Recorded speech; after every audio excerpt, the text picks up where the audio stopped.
Kerala state service pensioners union Thamarakkulam unit വാർഷിക പൊതുയോഗം നടന്നു. യൂണിറ്റ് രക്ഷാധികാരി എൻ ഗോപിനാഥൻ പിള്ള ഉദ്ഘാടനം ചെയ്തു. Kerala state service pensioners union Thamarakkulam യൂണിറ്റിൽ 32ാമത് വാർഷിക പൊതുയോഗമാണ് നടന്നത്. യൂണിറ്റ് രക്ഷാധികാരി എൻ ഗോപിനാഥൻ പിള്ള ഉദ്ഘാടനം ചെയ്തു.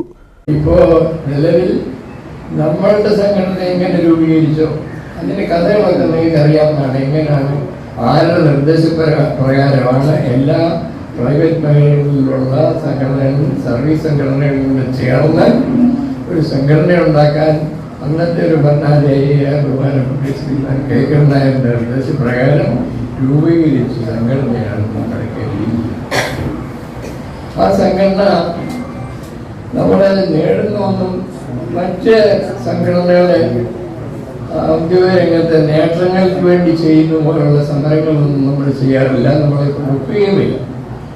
അതിന് പ്രധാന ഘടകം എന്ന് പറയുന്ന അംഗസംഖ്യയാണ്. Unit president VM Mustafa Rawther അധ്യക്ഷനായിരുന്നു. വൈസ് പ്രസിഡന്റ് G വാസവൻ അനുസ്മരണ പ്രഭാഷണം നടത്തി. ജില്ലാ ജോയിന്റ് സെക്രട്ടറി M ജോഷുവ സംഘടനാ റിപ്പോർട്ടും യൂണിറ്റ് സെക്രട്ടറി V ശിവൻപിള്ള വാർഷിക റിപ്പോർട്ടും ട്രഷറർ N സോമരാജൻ കണക്കും അവതരിപ്പിച്ചു. Block committee president KG Madhavanpillai, secretary R Padmakaran Nair, Gopalakrishna Panicker, P Muraleedharan, VM Shajahan, K Sarasamma, K Mohanan, S Ramachandran Nair, K Abdul Majeed, P Jagadamma എന്നിവർ പ്രസംഗിച്ചു.